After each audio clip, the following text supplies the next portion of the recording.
Hey guys, Lord Wolf 99 back again with another video, with another Brainless Believers. And as always, we have the one, the only, the wonderful Mr. Adam. Hello, how are you doing? It's my episode today. I was challenged, if you've just come in from the other episode, I was challenged to come up with some conspiracy theories, and I've got three for you today, and I wanted to try and avoid the obvious ones, you know, the JFK assassinated or the Earth is flat. So I'm excited. Tommy doesn't know what they are. And I've got a couple of audio clips as well, so we'll have to see if they come across correctly. If not, I might have to ask Tommy to put them in on a different time. But yeah, I'm excited. No, same. I'm over the moon, to be fair, and in all fairness to you, you've come up with the ideas and you've looked all this up in about an hour, so props to you for that. It was a bit short notice. We decided, guys, after we'd finished the last episode, that we were just going to go straight into this one pretty much. So Adam has had literally like an hour to find stuff for this. So props to him for that. As always, guys, there is a bit of background footage. We are working on trying to make the background footage a bit better and a bit more professional. But at the moment, you are just going to have to put up with gameplay. So the gameplay in the background is from the crew too. But pay no attention to it really. Just listen to Adam telling these beautiful, wonderful conspiracy theories that he's found and my reactions to them. So yeah, I'll just let Adam take it away. Okay, so this one is quite a popular one, but it's kind of died out recently. But it's still one that kind of that I was kind of intrigued about when I looked it up, and then the music things that I just listened to now really creep me out. Right. So this one is a conspiracy to do with the Beatles. Famous British band, you know, arguably the most famous band in history. So it says here, you know, in the 60s, 70s, they were idolised by everybody. You know, they were the first real kind of global music stars, right? Yeah. And we all know John Lennon, Paul McCartney, Ringo Starr, and George Harrison, right? It was the five Beatles. I feel like, no, there was four, right? I go on about how big they are, and then I can't remember how many, but I'm pretty sure there's four of them, right? That's about right. Yes. Well, we know how kind of fishy the music industry is, right? We know how kind of any kind of entertainment where money's involved, it's very fishy. Well, in 1966, the rumour has it that Paul McCartney, left the studio in a hurry one night after done some recording, and that he died in a head-on collision in a car crash. Okay. You might be thinking, well, that's weird, because, you know, he's just been on tour. He went to Glastonbury about 2 months ago. How is he dead? Well, you'd be right to ask that question. So the studio producers and agents felt that the death of one of the main stars, all right? So really, the Beatles really were Paul McCartney and John Lennon. Those were the two that were like the face of the Beatles, all right? They were the two that did most of the singing. Those were the two that did most of the like the interviews. People was asking them questions. They was the ones that was adored the most by the fans. And the producers kind of shit themselves. They thought, oh my god, like what are we gonna do?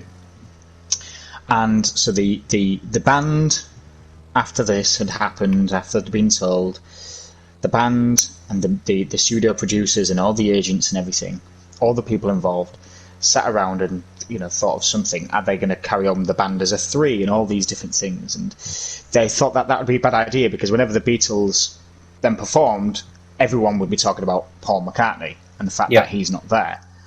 Right? Which seems like a fairly, you know, do you remember when One Direction broke up? Every question for about 3 years was, do you miss Zayn? And stuff like this, right? So things like that can dominate, right? And they didn't want that. So they decided that they're going to replace Paul McCartney with someone that they're going to get someone as close as a replica. And this is obviously back in like the 60s. So this wasn't when, you know, if you try to do that now, it would be impossible. But back then, there was so much less media. You know, it was so much harder to you know, gossip around and try and find things out. So they agree to this, and it sounds a bit ridiculous, right? Yeah, it does definitely. Like, It does. I It feel like sounds most absolutely- bands. Well, I was going to say most bands would break up, but thinking about it, there are a few that I've heard of where they do just replace people who have died. And yeah, I think it's kind of insensitive, to be honest. Like, this person that you're presumably friends with, presumably have a good relationship with, has just died. Yeah, but what about the money? Yeah, let's just hire somebody new. Fuck it. Yeah. And that's how fishy, like, that's how fishy the music industry is and stuff like this. They literally don't care. They're more bothered about money. And it kind of makes sense, like, if they want to do stuff, with Paul McCartney being one of the big faces, you think of how many people would cancel tickets and stuff like that, or would not buy their album anymore because their favourite person's died in it, or is no longer the, You could have a look from a different point of view and go, well, maybe that'd be more of an incentive. Maybe more people would be interested. But these producers didn't believe that, right? So it sounds ridiculous. They're gonna hire a lookalike.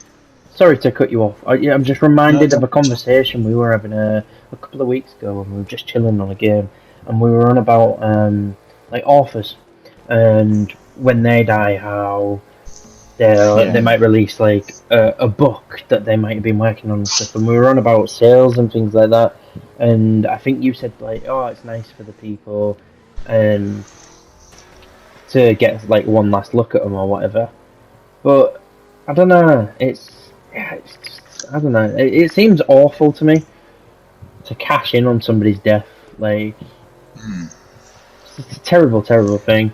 No matter what the medium is, like whether it's music or... But we've got morals, and that's the difference. So it's alright us saying this, but you imagine if your entire career was built on this, and someone turned around and went, you're going to lose a shit ton of money. I feel like our opinions would maybe change on that a little bit. Maybe. I mean, maybe a little bit, yeah. Okay. But carrying on. So it sounds ridiculous. Well, 6 months after this apparently thing took place, this discussion and this agreement took place, so the official Beatles fan club of the UK, the official Beatles fan club, which was like a huge magazine thing, and they would send out letters and everything, and it was the way for the Beatles. It was basically an Instagram, right? Back in the 60s. Yeah. They would send out magazines and that lot. Well, believe this, and this is 100% official. They did a Beatles look-alike contest. Christ. Now that fucked me up a little bit. I was like, that's okay. That's bizarre. Sounds interesting, but not to. That happens with a lot of celebrities, right? They do like look-alike contests or whatever. Yeah, but I think I know where you're going with this. Was this? Oh, it's a look-alike contest, and then they chose somebody who looked more like him. Is that why they were doing this?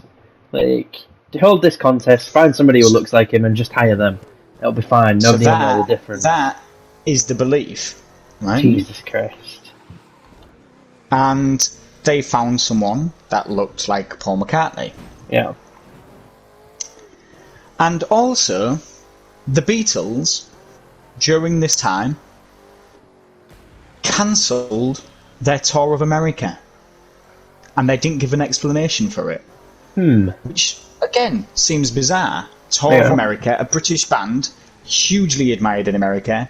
This would have been unbelievable. It would have made the Beatles a shit ton of money, and it would have made everyone so much money. But they cancelled the tour and said, we'll hold it in a year's time. Yeah. Sounds a little bit bizarre. And the belief is that during this time, this new Paul McCartney, that they would train him up, with his gestures and all these mannerisms and things like that. Okay? Still seems a little bit fishy, but there's a little bit now. At least there's a little bit of substance to it. Yeah. There's a couple of foundations getting built.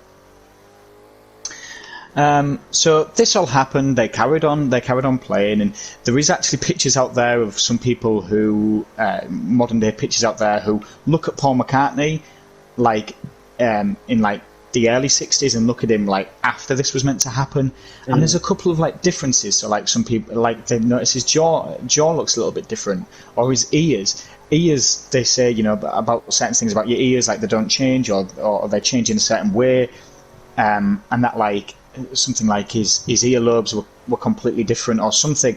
Weird things like this.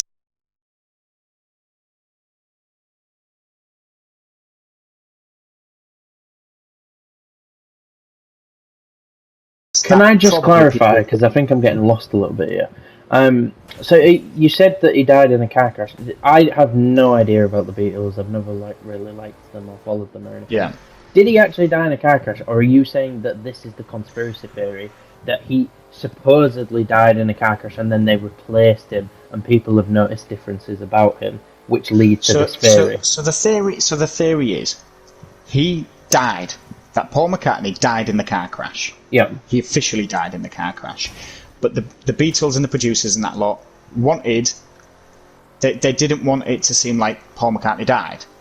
They didn't want... So no one talked about it, no one in the media, and that they wanted to replace him with a lookalike. So it looked as if it never happened. Yeah. Right? And apparently the Paul McCartney that we're seeing now is the lookalike. Right. That the person still alive today is the lookalike, and that the original Paul McCartney is dead. Yeah. The notice things about his accent, so his Liverpudlian accent, the Scouse accent that he had in the early 60s, were different to the one in the 70s. And not in the terms of like he'd just grown more manly, but in terms of they've like diction coaches and accent coaches have said that actually he sounds like he's from a completely different part of Liverpool. Interesting things, right? So a few years later, after this, the band broke up with the studio producer who they made this agreement with, right? And this studio producer was a bit of a dickhead, and he owned most of the rights. And rather than doing the nice thing, saying, well, I've made a lot of money, I'm going to now give you the rights and you can go off, he decided to keep the rights. And apparently the Beatles threatened him, saying, okay, well, we'll tell the truth about Paul then. Right. We'll announce to the world. And apparently, he turned around and said, oh, you'll never do that because it's going to hurt your career, right? So the Beatles decided in their music to drop subtle hints in their albums and in their songs and things like this. So Abbey Road, one of the most famous, where they're going across the zebra crossing, right? Yeah. They're all in suits and they're all crossing the road. Paul McCartney is the only one not wearing shoes. Seems odd. Yeah, that does seem odd. Maybe he just didn't like shoes? Well, and there's a car behind, and it says on the registration plate, which is complete, it looks like it's a private reg plate, says something, I think it's if.27. Right. And the belief is that when they work it out, when Abbey Road was released, that Paul McCartney would have been 27 when that came out. And the belief is that it's saying that if Paul McCartney was still alive, he'd be 27, that it's another hint. Okay, so it's like, okay, well, maybe he just didn't like wearing shoes or whatever. Maybe they thought it'd be a little funny, oh, you're not going to wear shoes. And then on another album, they appear to be at a funeral. Right. There's a coffin, right? And there's a coffin directly in front of where Paul McCartney stood. And on Paul McCartney's Sgt. Pepper outfit, he's got a patch on him. And the patch says OPD, which in the medical profession is a term for officially pronounced dead. Right? And I was thinking, this is bizarre. But this was weird. This is like 30 years before even this conspiracy was a thing. Because I was thinking in my head, well, maybe they got onto this conspiracy and was like, well, we're going to play around with it. Do you know, what Marvel people do now? Do you know when there's a conspiracy, so they sometimes put an Instagram out there, But this was not even a conspiracy was even around. So all these different things were, And here's where the audio clips come in. So back when they used to record albums, okay.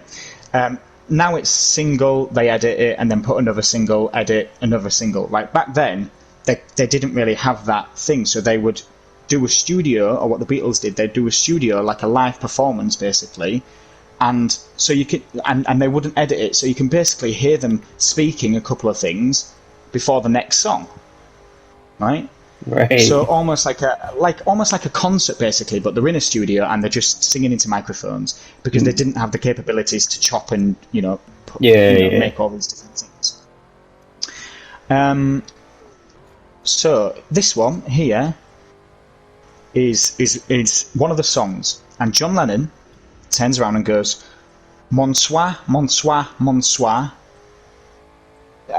Play the next song, please." Right? That's him speaking at the end of one song to another song. Yeah. And basically you're told not to speak between the songs, but he says this anyway. So like occasionally you'll hear like a cough or whatever, or someone going, "Yeah, we'll play that one next," like whispering. But he comes out and this is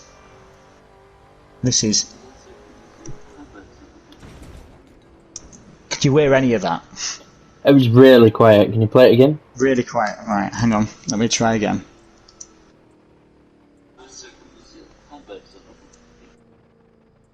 Right, it just sounds like mumbling, right? It really does, yeah.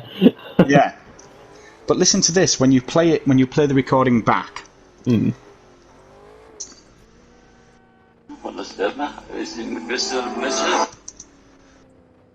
Again, like it's like what?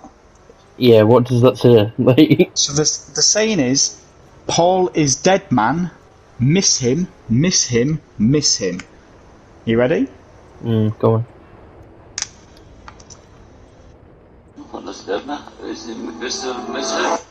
See, now that you've said that, I actually hear that. Right. Weird. Okay. Yeah. Okay, that is weird.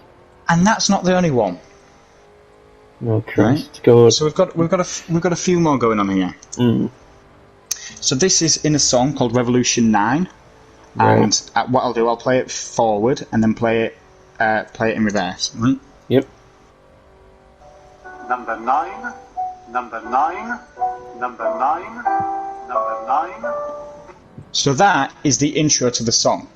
Right. And it's number 9, number 9. And what in Britain is 999? Oh, of course. Emergency services, yeah. When you play it backwards...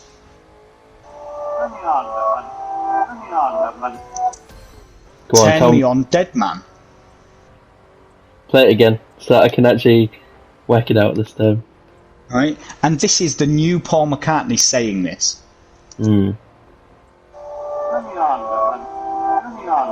Yeah, again, when you first play it, it sounds like mumbles, like just shit. And then you actually tell me what it says and I can hear it when you play it again. This is a different song called Glass Onion.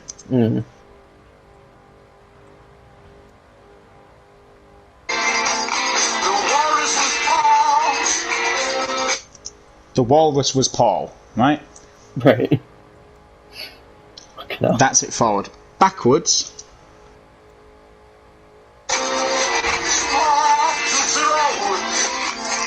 Please, Paul something. Paul took the wrong road. Listen out.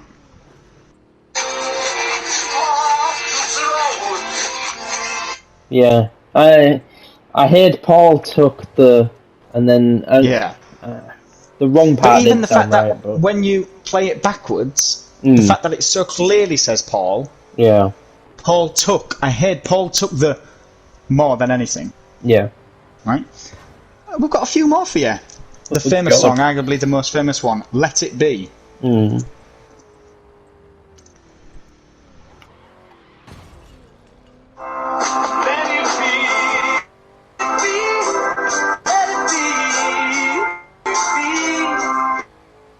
Right? Yep. That's what we all know. Playing it backwards.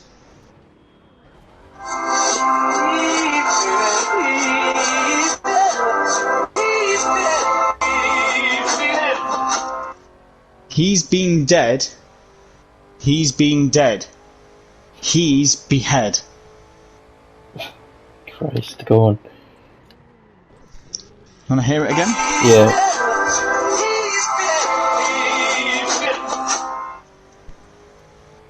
That one less so. A little bit, but yeah. This one, Birthday.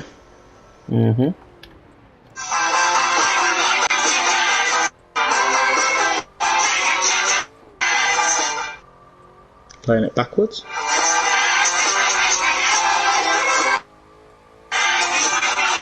That one's not as good. It's Paul is dead, we sing hallelujah. I didn't really get that one. It's Johnny's birthday, played forward.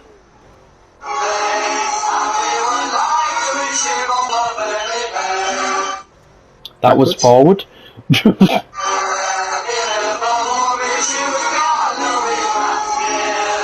This one is creepy. Remember what I said about him wearing shoes? Yeah. Right. This one says, he never wore his shoes, we all know he was dead. Listen up.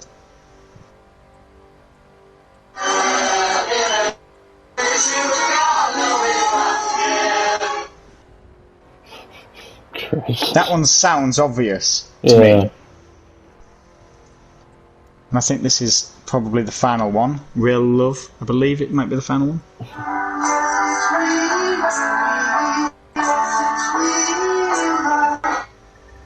Backwards.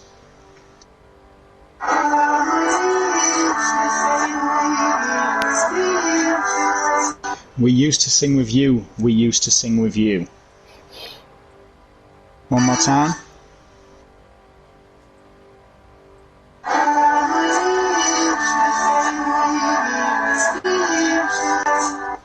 That one was a bit shit, but yeah.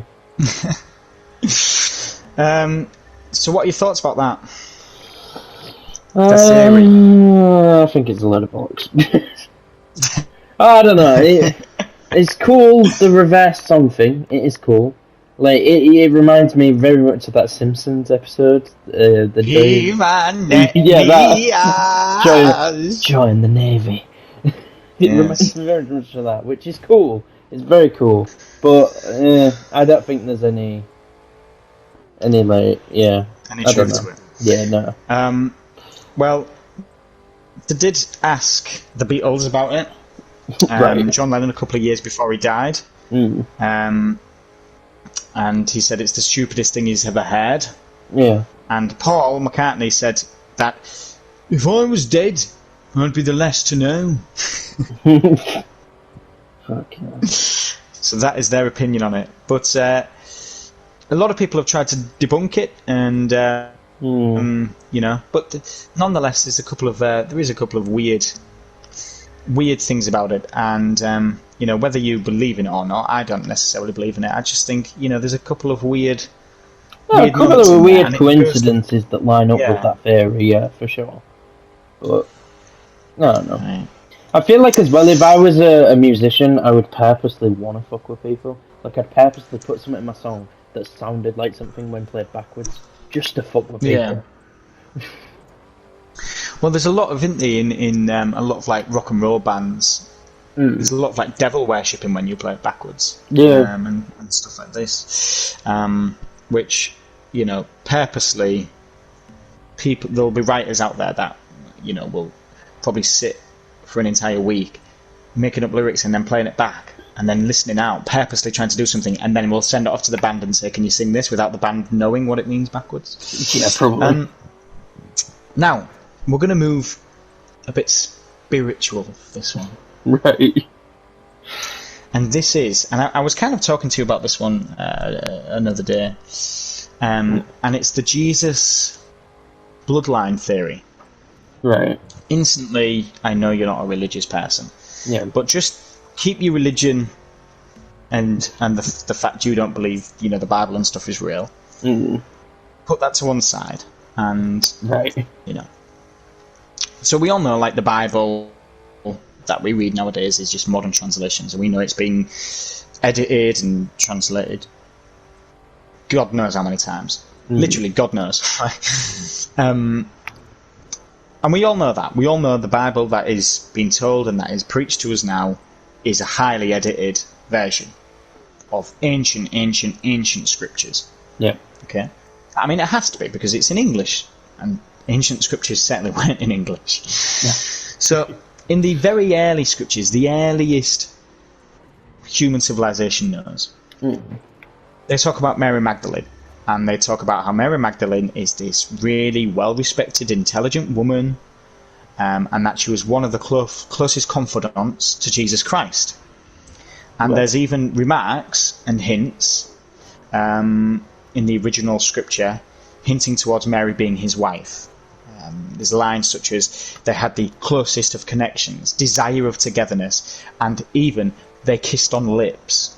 Okay, which in 2022, kissing on lips just doesn't seem anything. But I mean, back then, that means quite a lot. So that's how their relationship was described. A little bit more than kind of what we're led to believe now. We're led to believe in the modern Christian Catholic translation or whatever it might be, is that Mary Magdalene, I mean, it is literally described in these as a worker of men's desires. Prostitute. Hinting towards being a prostitute, right? Mm. And and it's claimed that Jesus and Mary Magdalene met each other, but that there wasn't anything going on, and that Jesus basically helped Mary, but Mary was, almost an irrelevant figure in many ways. Mm. And that is how we're led to believe.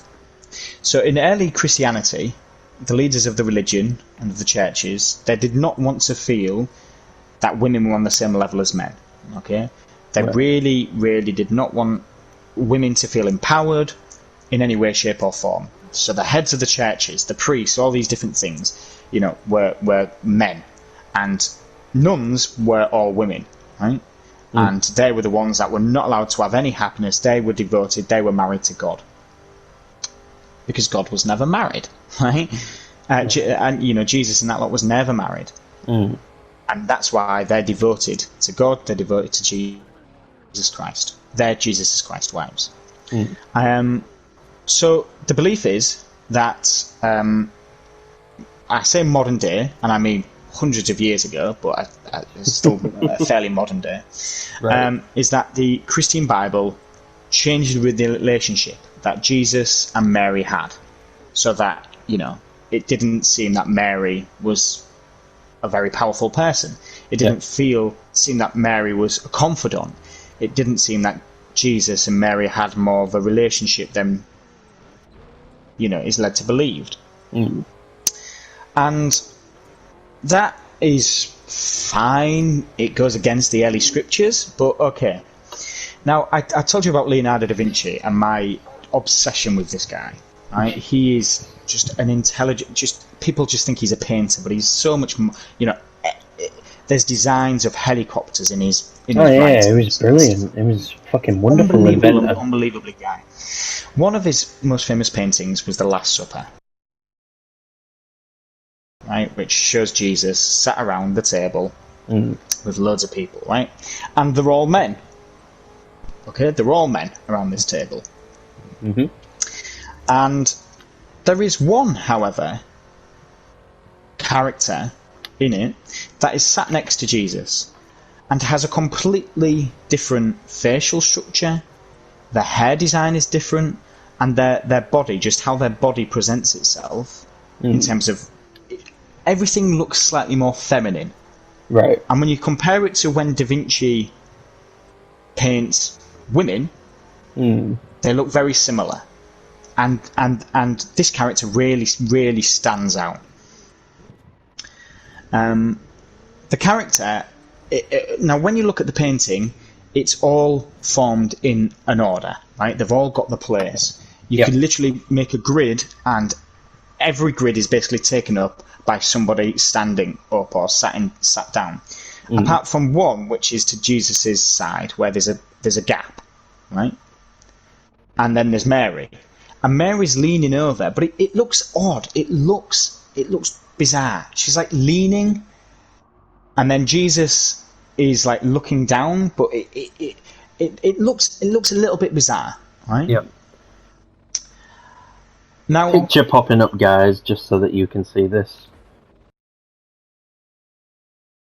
yes. So many people believe that the original painting of the Last Supper had that the person, the character that I said was feminine, was Mary Magdalene, and that she was at the Last Supper, Right. which is also hinted about in the old scriptures, but in modern day there's no mention. It's all men.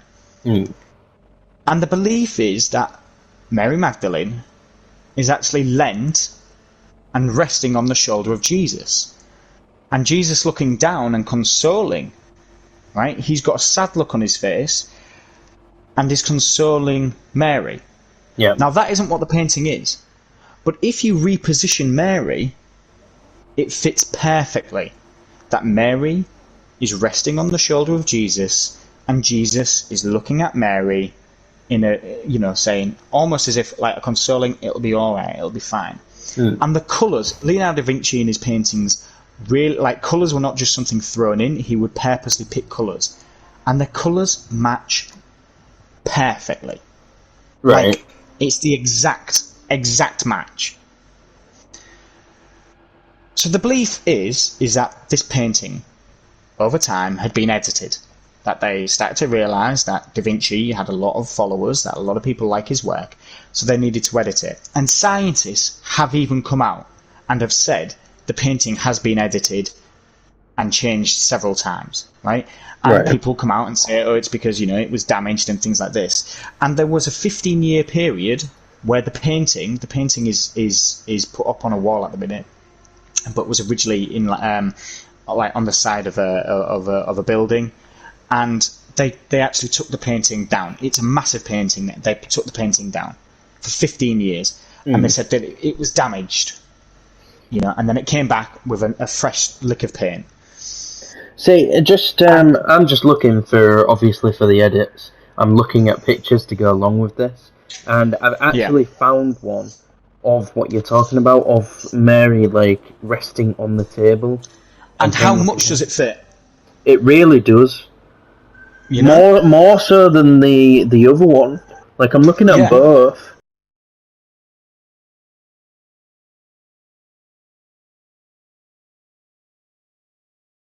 And the other version, she's like, it seems almost like she's cropped in over that other person.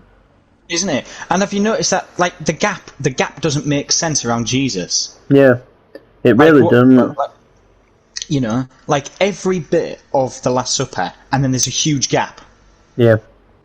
It looks bizarre, but anyway. And when you look at that figure, are you telling me that is a man? Oh, 100% no, not at all. It's 100% a woman, right?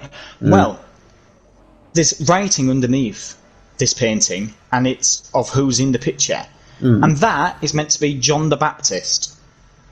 Nah. Right? No. And so people have come out and said, well, it's John the Baptist, right? But the facial structure, everything looks completely different. Like, the character's literally got eyelashes, right? But the writing of who was the characters who were on there was not in Da Vinci's handwriting. That was added about 80 to 100 years after the painting was made. And it was not in Da Vinci's writing. And there's nowhere that they can concrete evidence with Da Vinci's handwriting. He never mentioned who was on there. Never. Okay.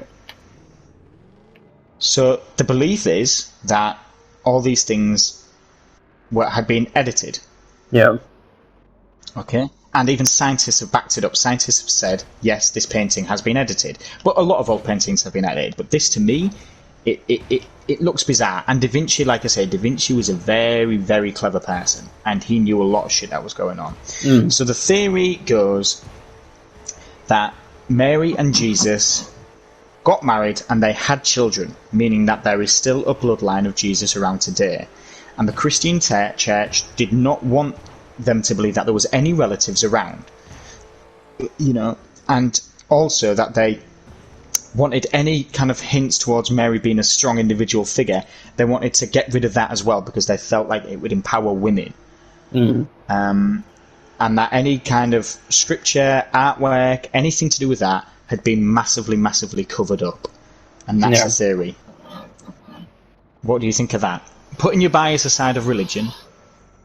Looking at the pictures whilst you were talking, I can see that it is definitely something the fucking, like, Christians, like, nothing against them, again, please don't think I'm saying that, guys, but it's definitely something they would do.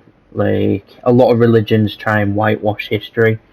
So yeah, taking religion out of it, like my beliefs and stuff, I could see that happening 100%. I really could. It's just weird. I don't know. I find it weird, but it is, like I say, looking at those pictures, it's definitely believable. But yeah. There's also, as I was looking at this, apparently there's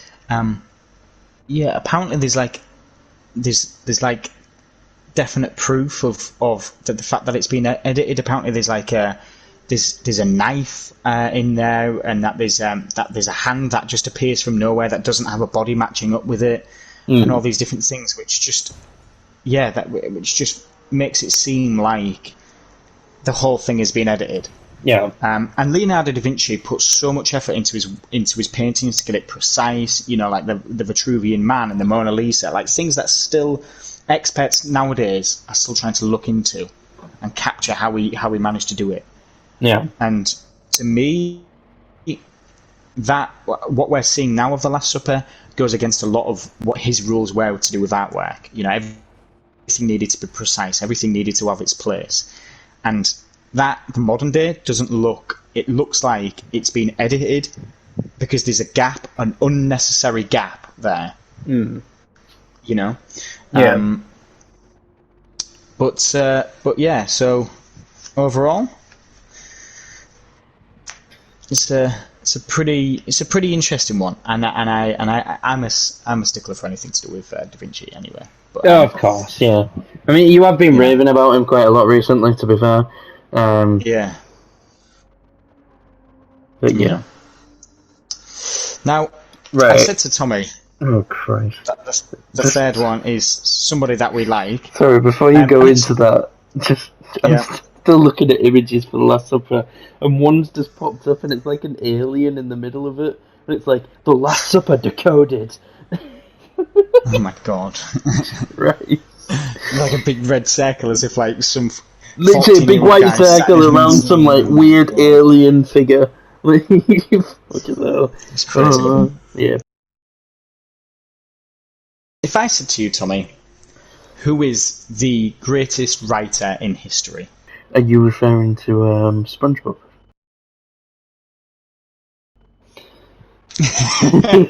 I am. And that refers to, guys, William Shakespeare. It's an inside joke, guys, but it's quite brilliant. It was. I wish we still had that PowerPoint somewhere. Same.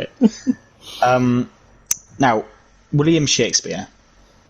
Okay, he's regarded as one of the greatest ever writers. Right, over 1,700 words that we still use on a daily basis. Right? I didn't even think we could speak 1,700 words. Apparently 1,700 words used in common modern English were all created and invented by Shakespeare. Okay, some famous phrases. The first ever knock-knock joke was invented by Shakespeare. So he wrote unbelievable plays, Romeo and Juliet, Macbeth, Othello, Hamlet, all these things, right? Yeah. And then some tragedies as well. You know, the tragedies of Julius Caesar, the tragedy of Antony and Cleopatra. And these tragedies had unbelievable precision, right? There was almost like a documentary. You know, the dates and when battles took place. These were all really, really, really like on the point stuff that I wouldn't know. And I've got the entire planet on my phone, right? That I could Google anything. Yeah. I can walk into any library around London, and I don't know the dates of things. And yet Shakespeare knew all this stuff. So the theory is he's an alien. No. So he's, without doubt, one of the greatest linguistic minds in history. Okay. Yep. So somebody of his intelligence would have been a genius. They'd have known it from a very, very early age. They'd have gone, God, this guy's fairly clever. Right? Mm. Well, there's actually no truth to that. Nope. In terms of... He's a fucking idiot. In terms of Shakespeare, William Shakespeare in Stratford-upon-Avon, went to a school and was known to be a fairly below-average student. Okay, right. They talk about how he was involved in acting, but he never really did anything. He never wrote anything. Yeah. His parents were just what's the word? In where you basically are a bit stupid. I don't know. Not intellectual. There's another word. Idiotic. Illiterate. Oh, that one. All right. They was illiterate. They couldn't read. They couldn't write. And teachers say that Shakespeare couldn't read or write very well at all. So it's bizarre that now he is basically, in many ways, the creator of English language. Well, the conspiracy theory goes, and I'm not sure whether you've heard this one, that Shakespeare never wrote any of the plays. Yeah, I've heard that. I haven't heard the theories as to why. I've just heard that. Well, we're going to delve into it. Great. And that instead, it was actually a group of people coming together. Right, so we know back in the day, the monarchy was a lot more powerful than what they are now, than what Queen Liz is doing, right? The monarchy were banning and they were beheading people left, right and centre. If you said anything bad about the monarchy, King James and all that lot, Henry VIII, you would be banished. Yeah. And in the 1600s, it was very, very common for writers, for authors, who wanted to push the boundaries a little bit for them to just get banned. They would not be allowed to write anything. Some of these names include Sir Francis Bacon, one of the greatest ever writers that we know about. Sir Francis Bacon. Oh. Edward de Vere. People like this who we now know as, very, very clever people, intelligent people. They were banned during that time, and they were banned. They had a bit of they wrote some things, and then they were banned. Right. So the belief is that they came together along with a couple of women, and they decided to use a pseudonym and go under the name of William Shakespeare. And there's a couple of things to this. I mean, we even know it now. It even happens modern day. You think of the writer of the Harry Potter stories was not able to use their own name because they didn't think it would sell as well. So she wanted to say it was by Joanne Rowling, and they was like, well, boys won't read it, so we're going to call it J.K. Rowling. You think of arguably the greatest ever British female writers, the Brontes, were not able to publish their name as Charlotte, Emily, or all those lot. They had to use boy names. And a lot of the times you could tell when it was a woman writing, because they would actually usually have, strong, independent women characters. Yep. And a lot of the times the men didn't. The men would have them as, brain dead, housewives or prostitutes, stuff like this, right?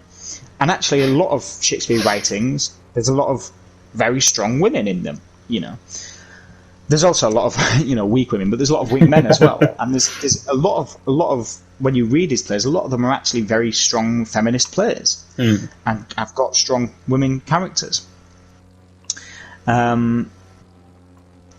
So the idea is that these, Bacon, Wyatt, de Vere, Mary Sidney Herbert, who was a baroness, very, very intelligent, and who travelled a lot, and Emilia Bassano, who was an Italian writer, they all came together and they were all banned from writing. So the only way to get around that was to write under a pseudonym. And there's a lot of similarities between Sir Francis Bacon and de Vere's writing to Shakespeare's writing. Right. There's a lot of similarity, his style and things like this. So that's one thing, but you might be going, well, hang on a minute. What about Shakespeare himself? Like, surely he has something to say about this, right? They hired a local idiot. It's even crazier than that. There's no actual proof he existed. Great. Right? So you'd think the first thing is your birth certificate. Right. He doesn't have one. There's no birth certificate. Right?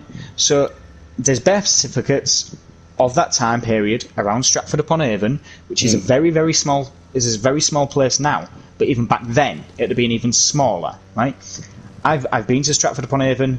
It's a very small place, okay? Right. There's a couple of churches and stuff like that. There's not a lot going on. So you'd think, people would be able to find Shakespeare's birth certificate quite easily. No, it doesn't exist.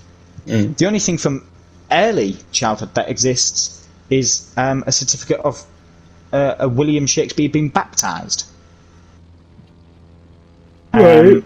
And so they don't know when he was born, but usually the baptism took place 3 days after he was born back then.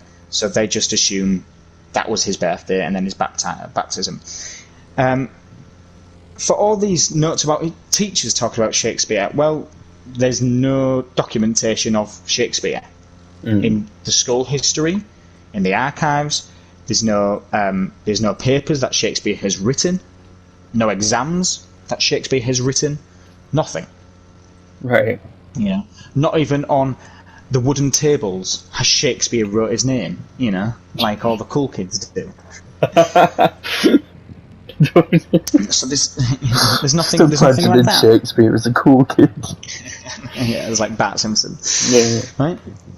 And so, when he moves to London and he becomes a famous playwright and all these different things, and he has to sign things, he has to sign documentations and all these different things, well, his signature changes all the time, which, okay, fair enough, maybe he liked that. Or maybe, different pens and stuff like that. I'm trying to think of any reasonable logical explanation as to why. You did say he was illiterate. He was illiterate, right? He was illiterate, but had very, very, very brilliant, fantastic writing in his plays. Okay? Yeah. But what is one thing that you should never really spell wrong? Well, you would hope your name. Right? Yes. But he spelt that wrong. Continuously. Sometimes he would spell it Shepare. Sometimes there wouldn't be an E on the end. Sometimes there'd be a double R and then an E. So he wouldn't even spell his own name correctly. So as well as the signature changing, and leading to the belief that also there was an Italian writer involved, is that sometimes there'd be, like in foreign writing, there's sometimes like a little dash above an E or whatever. Yeah. Sometimes even that would happen in his signature. Another thing is paintings. Paintings were like the olden day pictures, alright? There is no paintings that look the same of Shakespeare, roughly. There's a very famous painting of him that everyone goes off, and a lot of people have tried to go off that. But actually, a lot of the paintings of Shakespeare from back then, all taken within like a 10-15 year period, a lot of them look different. And I don't mean, he's gone from dark hair to grey hair or whatever, or he's gone a little bit more balding. His nose looks different, he's got a different eye colour, his jaw's different, all these different things. Even the fashion that he wears, just different things, right? Yeah. And some people, even in some arts, give him a bit of more of an Italian look about it, or maybe give him a little bit more tanned skin, which is bizarre for someone who lived in the south of England back in the 1500s. You wouldn't necessarily think you'd have tanned skin. But hey ho, I don't necessarily know about that.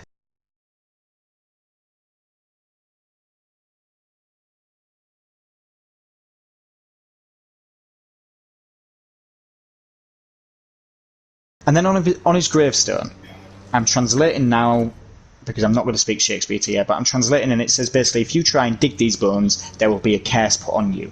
That's on his gravestone, okay? Right. Scientists have done that thing, where they send lasers and shit like that, and they found a skeleton under there, but they believe the skeleton actually belongs to a woman. And there's no skull.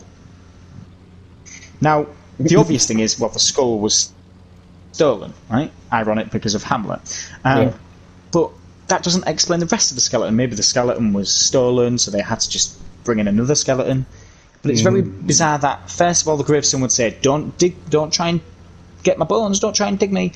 And modern day technology has now sent lasers down there, and it's female bones. So the theory is that he never actually existed, and it was a group of banished writers that came out, and that would explain as to why he was so accurately able to depict things. These writers went to university. A lot of these had travelled. They'd known stories. They'd got stories from abroad. They'd known factual events. They'd read books. All these different things, and that is why he was able to write so unbelievably amazing works, and also accurately, write about factual events as well. Yeah. That's a theory.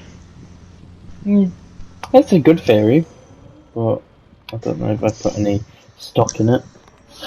Like most of these.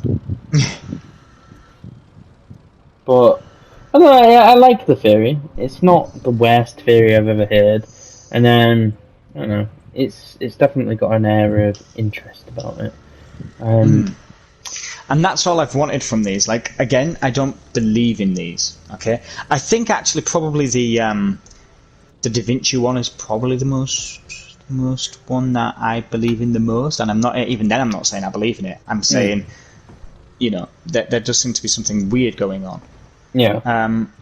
But I was more bothered about getting something interesting, because I think for me that's what conspiracy theories are. I don't think a bad conspiracy theory is one that you don't believe in, because I feel like most conspiracy theories we're not going to believe in. I think the ones that go, oh, that's kind of interesting, or the ones that actually interest you whilst you're reading them, I think those are the best conspiracy theories. Oh, 100%. And I've tried to pick ones where there is actual kind of foundation to it, as opposed to just, I think this, and there's no. But those were the three ones. Which ones did you like the most? This most recent one with Shakespeare is probably my favourite. Then the Beatles one, purely because there was actual, you actually played fucking clips from the songs and stuff.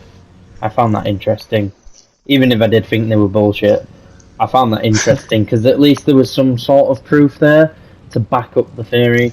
And then, again, I say that, but then there's been no real proof for this one, and it's my favourite for the Shakespeare one. But the second one's probably my least favourite. But not to say it was bad or anything, because I did like it, and like I say, I enjoyed looking up the pictures whilst Adam was telling the story, and actually finding that picture that he was referring to. I found that interesting, and like I said, that'll definitely be in the video. You guys will have already seen it. But yeah, the fact that obviously I know your religious standpoint, but the fact that it was good just to hear you going, whoa. I know that you're a skeptic when it comes to conspiracy theories and shit like that. Yeah. So the fact that you was actually taken aback when you found that picture of Mary leaning on Jesus, it just fits so perfectly, and that's why it's my favourite one, because mainly because it's my homeboy Leo. Do you know what I mean? Yeah. Here's a fun fact for you: Leonardo da Vinci wasn't actually his real name. No, I think I've heard that. I don't know what it really was, but what was it? So back then, your name was wherever you were born, and he was born in Vinci. Yeah. Ezio Auditore da Firenze, greatest assassin to ever live. I have no idea what that reference was. I know it's Assassin's Creed, but some people out there will know it. But so it would be like saying, Tommy of Blair, Adam of Blair, But I hope you enjoyed it, and like I said, I love conspiracy theories, and I'll try and find more ones where it's where I've got audio clips and stuff like that, or pictures, because I feel like they're the most fun ones when there's something out there that you can visually look at or audibly hear, as opposed to me just ranting at you. But I'll try and find a couple more, because I think conspiracy theories are actually quite good. But I hope you enjoyed them, Tommy, as well. Oh yeah, 100%. And I think it'd be interesting if you're willing to do more. What I might do is I might call this part 1, and then obviously we'll have a break, a week's break, and do one that I found, and then we can always come back and do a part 2 on some more conspiracy theories that you found. Yeah. I mean, how good would it? Me and Tommy have been talking about if this kind of, because we love this shit, even though we don't necessarily believe in conspiracies, and I don't necessarily believe in ghosts and the paranormal and stuff, we really would love nothing more than this to blow up and us to be able to actually financially be able to afford to go on trips and do actually investigations. And do, yeah. Like, imagine us going to where the painting of the Last Supper is. Yeah. Imagine us going to, and interviewing people who are like experts on the old scriptures and shit like this. Imagine us being able to go to certain houses that we talk about and do investigations there. And I know people do investigations, but ours would be so much different because we wouldn't fake shit. Yeah, but I don't know. We're strong believers in that, aren't we? It's not for us to be like. I would literally not want to get paid for it. I would want it if it blew up to the point where like it would pay for our flights and shit like that, so that we could actually be able to like afford to go. Yeah, even if that'd be great. I don't, I don't know. I'd love for that to happen, but obviously we're dreaming. But no. I know we're getting close to an hour now because I've got my timer on. But yeah, I really hope you've enjoyed it. There will be more to come. I will try and find some different series. If you've got any questions or if you've got any series of your own, let us know. I'm also thinking of trying to do the Mandela Effect ones, and also things in like certain logos that are a little bit creepy and a little bit subliminal as well. And I'll try and find some more music ones as well, that when you play it back, But yeah, that's me signing off. Over to you, Tommy. No, it's been great, and it's good to hear that you've got more ideas for future videos, because as we've been saying, guys, we are trying to record more, and we are trying to put more content out. I'm doing that in general, because it's my channel, so I'm trying to put more, of my stuff out there, my individual stuff, like my gameplays and my content ideas. But we are trying to do more of this, where we film together, so the Brainless Believers, the Lunar Legends, that sort of thing, because we genuinely do just love...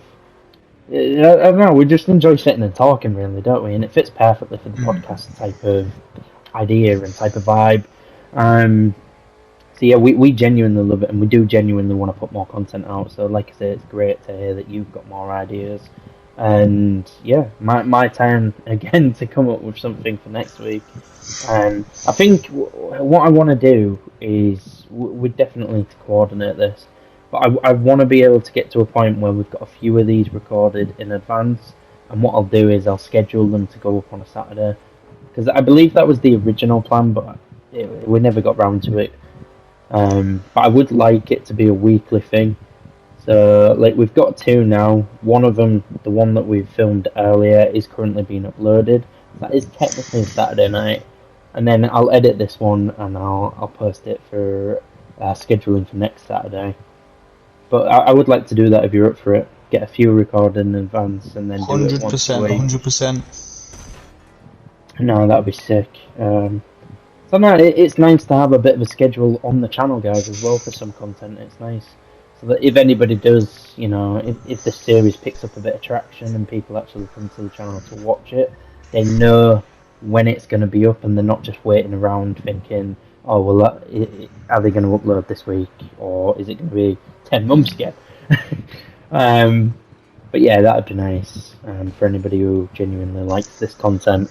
Like I say, we're working on that, and we are, like I mentioned at the start of the video, we are trying to work on something better for the videos.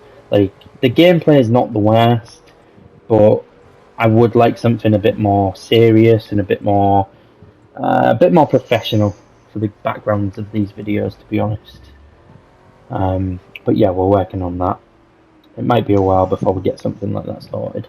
But I'm rambling, and I need time to be able to add photos and stuff into this video. Yes. It is an hour cut off, so I need a bit of time to play with for the added extras. So we're going to end this video here, guys. So thank you so much for watching this video. I hope you enjoyed it, and I hope you're enjoying the Brainless Believers podcast series. And with that being said, guys, we will see you all in the next Brainless Believers. Bye-bye!